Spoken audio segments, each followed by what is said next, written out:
Hey, what's going on, y'all? Back with E for the Streets, man. Second Showtime. Look, man, I want to react to uh, all this hoopla about LeBron last night in the press conference or whatever. Cause I seen a lot of clips about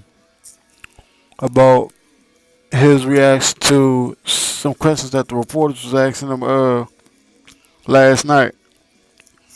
And to me, LeBron is the biggest front runner in the history of sports, bro. Anytime that nigga wins,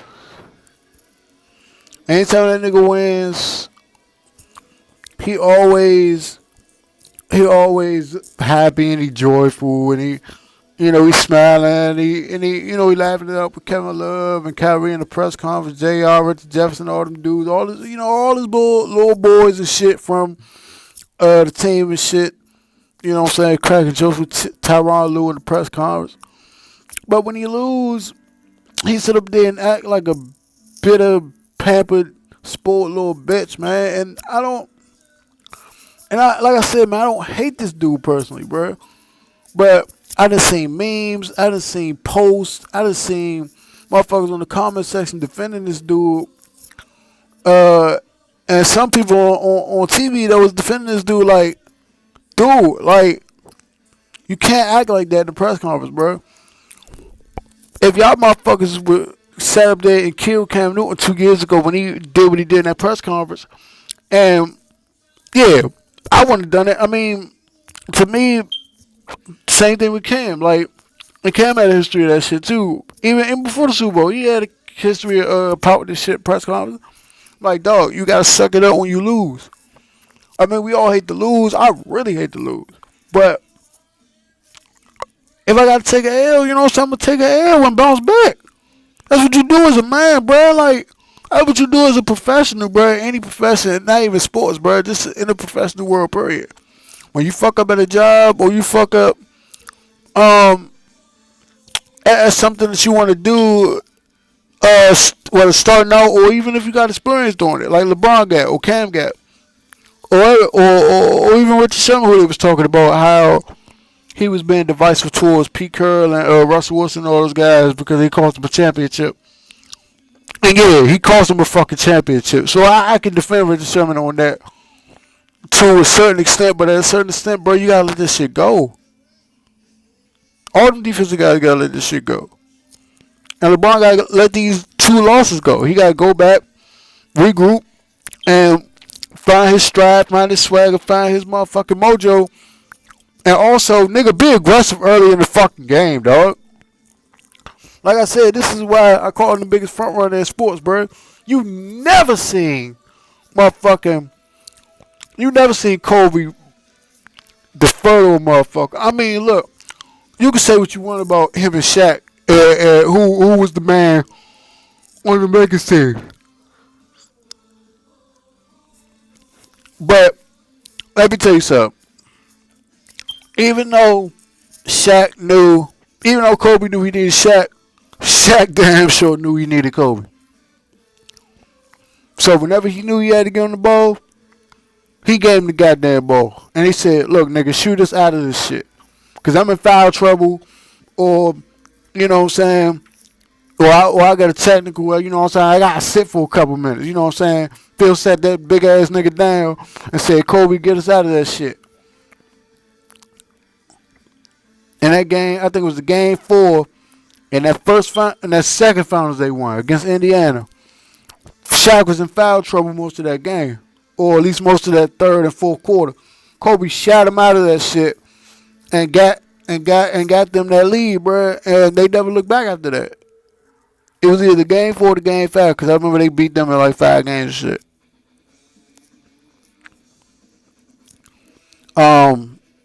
He shot him out of that shit. So like I said, just because Kobe knew he did Shaq knew he damn sure needed Kobe. The same thing with same thing with LeBron and Kyrie. They know they need each other, but at the same time, LeBron is LeBron deserves so much, bro, that you even question whether he wants to be the man. He only wants to be the man when he shows that when he gets proven to that he has help. Dog, lead by example. Like lead by example. I understand you want to give him up. See, this is the thing. This thing about LeBron. And I noticed that shit when he passed, because he passed early in the motherfucking game, dog. He passed early as shit in the game. And it happened in that game. It happened in that game 3 against Boston. No, was it the game 3 or was it the game 4? I think it was the game. Was it the game 3 or game 4? I can't remember which game Boston won. I think it was the game 4. But LeBron was deferring early as shit in that game because Kyrie Irving and Kevin Love was being aggressive. And they was cooking. And then he started to assert himself late in that game, but it was too late because they was like, okay, nigga, you rusty. You ain't really putting in no work. You in foul trouble. You know what I'm saying? So he was really just trying to front run and piggyback off of his shit. And then in that game 5 when they won, Kyrie Irving put up 30-something points, and LeBron had a nice little game, but LeBron was front running. He was already Kyrie had already put in that damn work, and he, you know what I'm saying? He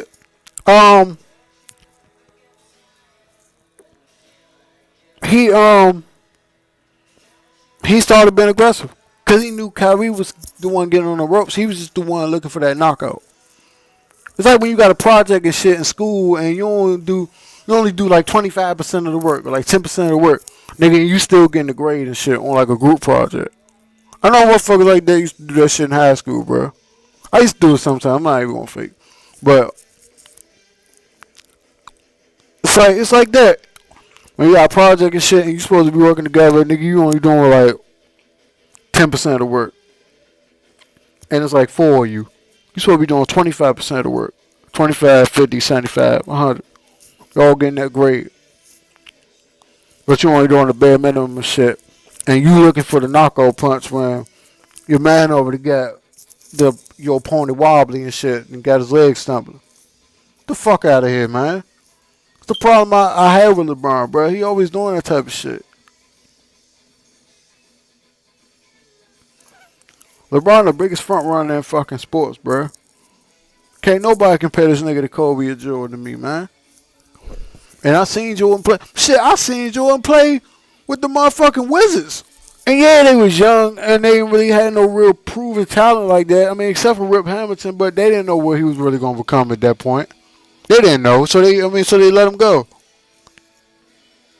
You know what I'm saying?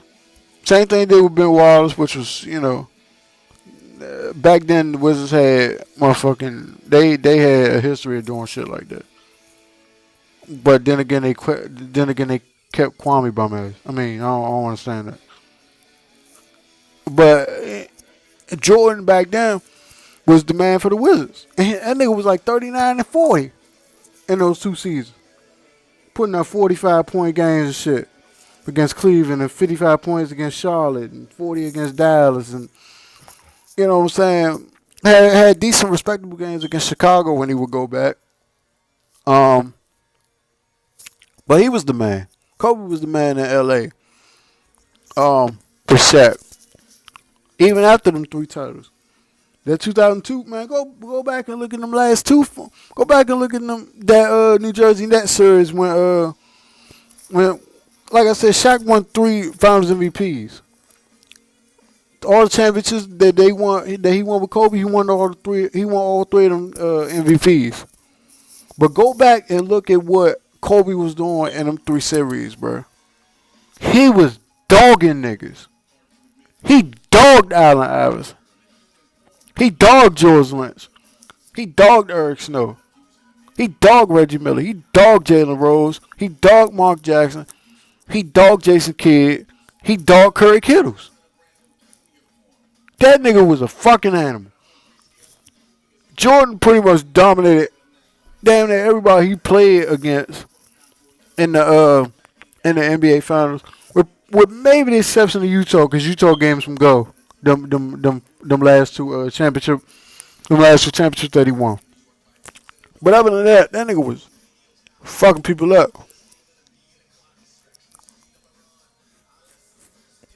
And you know what I'm saying? They wasn't passing. Now they shooting guards. Obviously, LeBron is a wing player,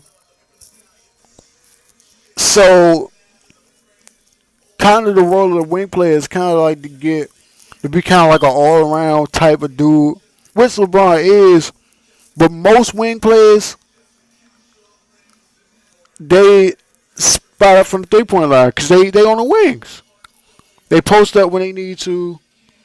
They can shoot the three because they mostly on the wing, so they gotta develop that shot most of the time, and they got a rebound. But LeBron passed so damn much. It's like, dog, do you want to be MJ or do you want to be Magic? I mean, do you need to switch your numbers around? Because you act more like Magic than you do like Mike. Yeah, you dunk over niggas' heads. Yeah, you done had some game winners. You know what I'm saying? Yeah, you done won championships, but dog, shit, I don't care how many times Magic passed the ball. When he needed to, he had that ball in his hands when the game was on the line. I've seen plenty of times where LeBron will defer to Kevin Love, defer to Kyrie, or defer to J.R. Smith. Not because it's the right play, but because he don't want that type of pressure. And when he do, and when he start hearing the chatter, then all of a sudden he want to take game-winning shots and shit, whether he miss or make them. But he a motherfucking front runner, dog. He a front runner. All his championship runs was front running runs. Go back and look at the OKC series when he won his first championship. It was that bench that was really fucking them up them last 4 games. Mike Miller and Shane Battier was going to fuck off. Dwayne Wade was going off. And people look at those stats that LeBron put up and say, oh, he deserved Finals MVP. But nigga, they was getting blown the fuck up because of that 3-ball. Mike Miller was killing them. Like I said, Shane Battier was killing them from deep in that game 4 and that game 5. They had no answer for them. They was just pulling up. They was just pulling up from anywhere. Killing niggas. 2013, bro, it was mostly the Dwayne Wade show. It was mostly the Dwayne Wade show. Now, LeBron put in his work afterward, but like I said, that's front runner shit. And then, of course, Ray Allen was fucking him up. But, you know what I'm saying? Dwayne Wade was keeping him in it because Danny Green was bombs away from that 3-point line. Everybody want to talk about that shot in Game 6, yeah, and that's the one that saved him. But a young Kawhi Leonard, even the year before they won the Spurs came back and won that chip from Miami. Kawhi Leonard was strapping LeBron, and he was a rookie. They was trapping him, doubling him, shit, leaving Kawhi Leonard alone on the island defending this nigga. It was the Dwayne Wade show, bro. But because of the overall numbers and shit and the stat stuff in that LeBron do, he got another Finals MVP. And then we all know what happened last year. You know what I'm saying? I thought Kyrie should have won the motherfucking MVP last year. But we all knew that wasn't going to happen. First championship in 50 years for Cleveland. We already knew what that shit was about. But anyway, man, I'm done talking about this shit, bro. Like, I'm going to get into more videos later. So stay tuned. Like, subscribe, comment if you like my content, man. Share my videos, you know what I'm saying? Get the word out of my channel. Appreciate y'all, man. I'm out.